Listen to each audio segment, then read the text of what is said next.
Right now in the Sunshine State, something unprecedented is going down, and it has very little to do with tennis. It's Sunday, March 15th, 2026, and the Miami Open hasn't even kicked off. But the buzz that's already building here in Florida is a story unlike any we've ever witnessed in the pro tennis world. Just let that register for a moment.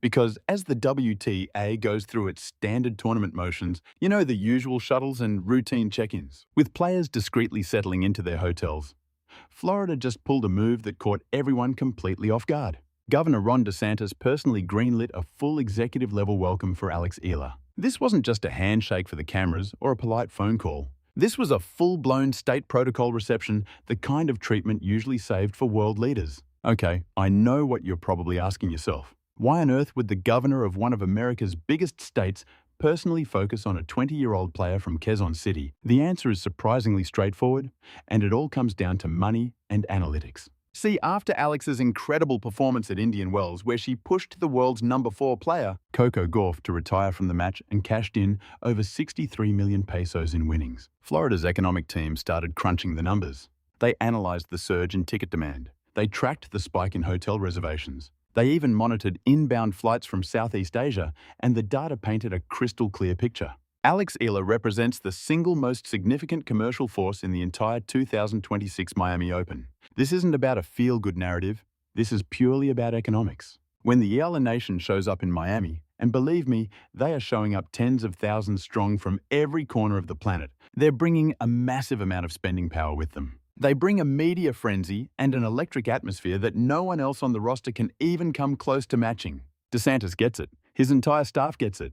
That's exactly why, when Alex's plane landed in Miami, there was no standard tournament van waiting for her. Instead, she was met by a dedicated security motorcade. We're talking more than 6 coordinated vehicles. They whisked her from the tarmac through private tunnels straight to her VIP suite near Hard Rock Stadium. Yeah, the very same tunnels used by the owners of the Miami Dolphins. Just try to picture that. For a second, a 20-year-old from the Philippines is being ushered through the most secretive and exclusive corridors of one of America's legendary sports arenas. This isn't a plotline the WTA cooked up.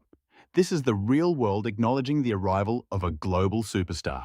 And get this is the part that's got the entire locker room talking. The players who got to Miami early are all whispering about it. Sources are telling us that several top-ranked players are seriously rattled by all this because it sets a monumental new precedent. In the entire 25-year history of the Miami Open, no player has ever gotten this kind of official state-level reception. Not Serena, not Sharapova, not Venus.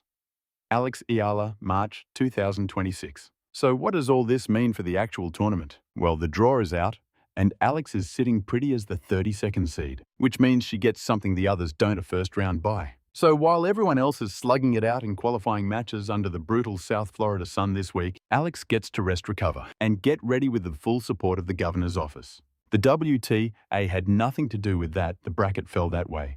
And frankly, she's earned every ounce of that advantage. Stick around, Eala Nation, because this is just the start of what's shaping up to be the most exciting Miami Open we've seen in years. The governor's queen has officially landed and she is ready for business. Now let's dig into this because there's a reason this whole story is blowing up the way it is. Governor DeSantis apparently did more than just offer a warm welcome. According to people close to the action, his office has actually drafted a special state proclamation in Alex's honor, which would be the first time in the history of the Miami Open that an athlete from Southeast Asia has ever received this level of formal executive praise. Just stop and think about the historical weight of that for a moment. The Miami Open has seen legends, champions, and entire dynasties come and go.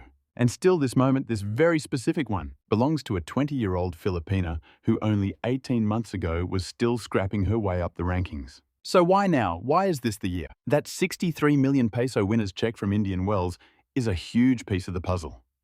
A number like that makes people sit up and pay attention. When you force the world's number 4 ranked player to retire from a match, and you leave the court with that kind of money, the financial world starts seeing you in a completely different light. Alex isn't just another rising star in the sport anymore. She is a certified economic powerhouse, and Florida is smart enough to realize that the advanced ticket sales data for this tournament is telling a whole new story. The matches Alex Eala is scheduled to play are outselling every single other player in the draw, including the top seeds. Hotel occupancy rates around Hard Rock Stadium went through the roof the very moment her entry in Miami was confirmed.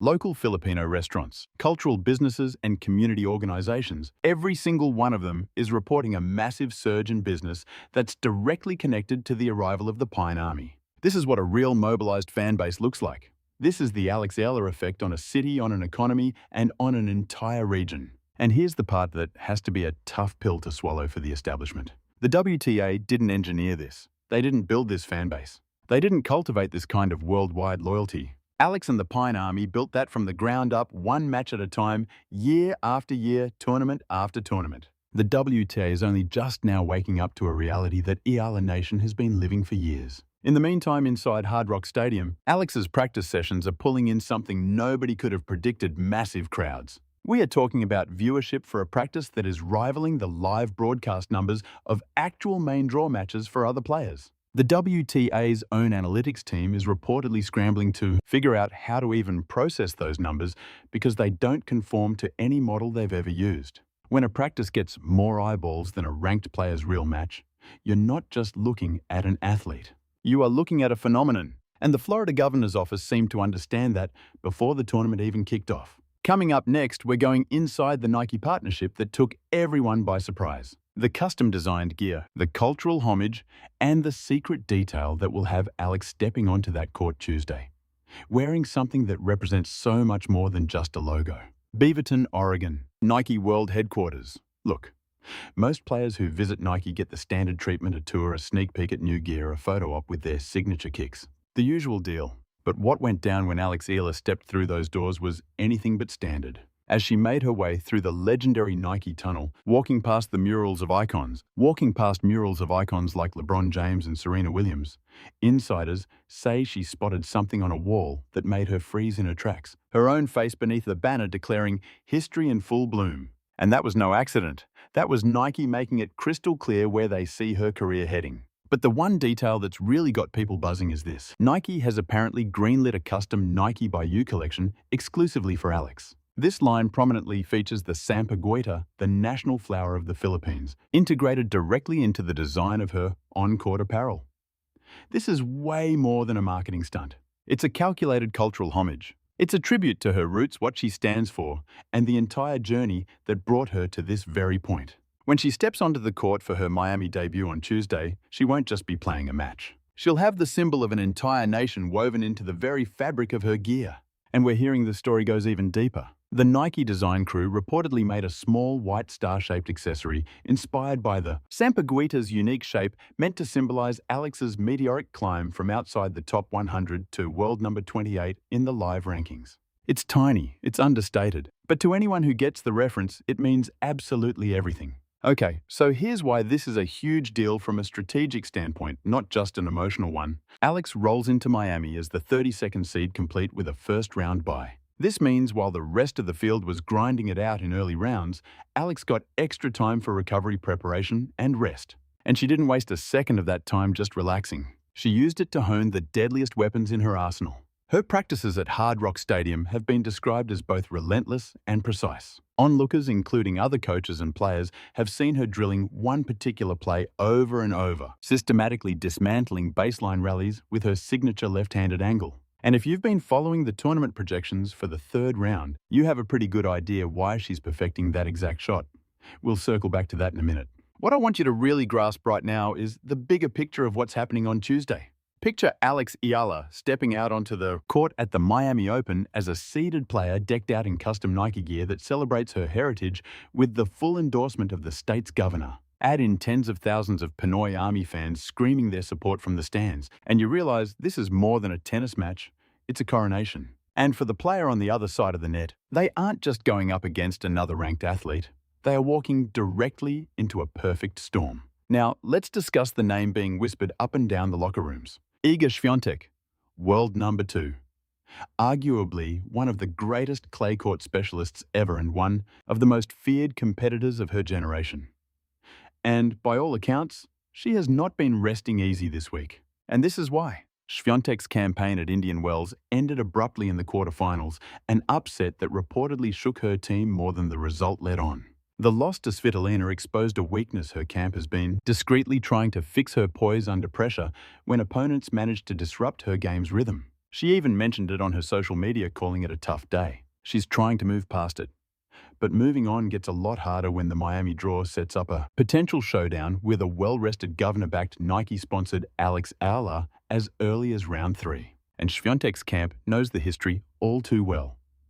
Back in 2025, Alex Eala dismantled the then world number 2 in straight sets 6-2, 7-5. That victory wasn't a one-off. It wasn't just a lucky break. It was the game plan. It all started with the angles from Alex's left-handed serve. She completely tore apart the rhythm-based dominance that Swiatek banks on, creating her own pace from the baseline and firing it back at brutal angles. That single loss was so significant, it forced IG's team to completely overhaul their strategy for facing lefties. And now, here we are right back at the same turning point. But the Alex stepping onto the court in Miami in 2026 is a whole different beast than the player from that 2025 match. She is quicker. She is more seasoned. She is riding a 63 million peso wave of confidence from Indian Wells. On top of that, she's coming in more rested than anyone else in the draw because of that first-round bye. Swiatek, on the other hand, is walking in tired, with a recent defeat still fresh and the mental burden of knowing that the tournament's biggest headline is wearing a Sagita kit and is being ushered through private tunnels while the governor of Florida gives her a personal endorsement. You have to wonder, is the WTA draw team sweating a potential Eala-Swiatek rematch? Sources are suggesting the scheduling. Talks have gotten intense because the viewership numbers for Alex's matches aren't just competitive with Swiatek's anymore. In key demographics and certain regions, her numbers are actually blowing past them. If those two face off in the third round of the Miami Open, the broadcast ratings could genuinely challenge those of the finals. The tennis establishment carefully crafted their promotional year around their established champions. From the 32nd seed position, Alex Eala is quietly tearing that calendar to shreds, and nobody can do a thing about it because the bracket is locked in and the Pine Army never asks for permission to invade. Eala Nation, let's bring it into focus because this is the very point where everything collides. March 2026, Hard Rock Stadium. Alex Eala makes her entrance as the 32nd seed, the highest ranking of her entire career in an event of this scale. She arrives with a war chest of more than 63 million pesos from Indian Wells. She is decked out in custom Nike gear, celebrating the national flower of the Philippines. She has the official stamp of approval from the governor of Florida, and she has the most thunderous, most fiercely loyal fan base of anyone in this tournament in her corner. The mission couldn't be clearer, and it's about so much more than just winning matches. Alex is on the hook to defend 390 points from her semi-final run here in Miami last year. But even more important than that, she is chasing a history-making moment, breaking into the top 20 rankings for the first time in her career. If she battles her way through this draw the way her current trajectory suggests she will. And if that third-round showdown against Swiatek goes exactly as her preparation indicates, she's not just winning a tennis match, she is bursting into the world's top 20 as a 20-year-old from Quezon City at the Miami Open with a governor's proclamation at her back, all while wearing Sagita colors. That's the storyline. That is the arc. And we are right at its climax. The WTA establishment spent years underestimating what Alex Eala could become. They saw a talented junior with a solid backhand and a big-name mentor. They never saw this coming. A global icon who drives her own economy, commands her own army, and holds the backing of one of the most powerful states in the nation. But Florida saw it. Nike saw it. The Pine Army built it one match at a time, year after year. Now it is time for the world to watch it all happen on the court. Alex Eala's Miami Open in 2026 starts on Tuesday. The throne has been set. The Queen is ready. Eala Nation. If you believe she's going to write history in Miami, if you're convinced Sagua Kid will be in every single winner's photo once this tournament wraps up, smash that like button this instant and show everyone how loud the Pine Army can get. Get down in the comments and drop Seed 32 Queen. We're going to completely take over this section until they can't look away. And be sure to subscribe and hit that notification bell so you catch every single moment of this journey.